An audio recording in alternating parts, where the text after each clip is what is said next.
Gas prices, according to Gas Buddy, now below $4 a gallon.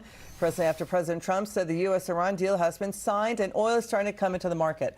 Joining us now from Senate Budget Kansas Senator Roger Marshall. Senator, it's good to see you again. What should consumers expect? Because we know that stockpiles have been getting emptied out. We're hitting the strategic reserves. Oil infrastructure in the Mideast is going to need some time to reboot. As some analysts say, it could be 3 to 6 months, maybe to a year. What do you think? Well, we're already halfway back home, Liz. We started off about $60 a barrel prior to this Iran war. It peaked out about 102.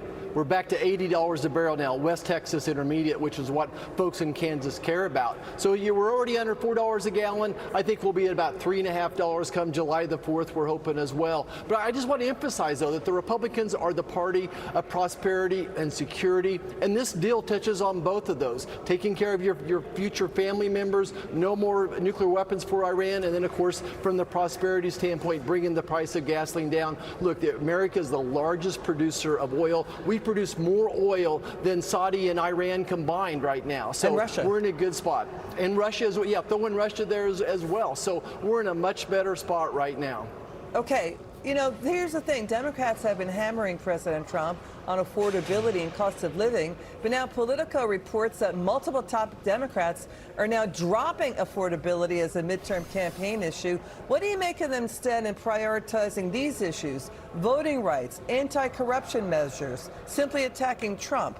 So what do you make of that, though? They're going to focus on that, to campaign on that for the midterms, not cost of living. What do you think?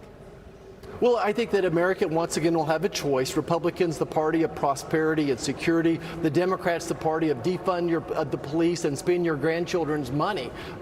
So I think that's what this election will be about. No matter what they want it to be about, it'll be about prosperity and security. I think the Republicans have had a great job with that. People just so soon have forgotten what it was like under Joe Biden. Open borders, fentanyl poisoning, inflation grew 50% in 4 years for housing, health care, and child care. So we'll keep reminding folks back home with that right now. And as Republicans, let's focus on what we can do to bring the cost of living down. And we're going to do that, whether it's health care, child care, housing. We're working on bringing the cost of those down for all Americans. I think that's what will win us the election.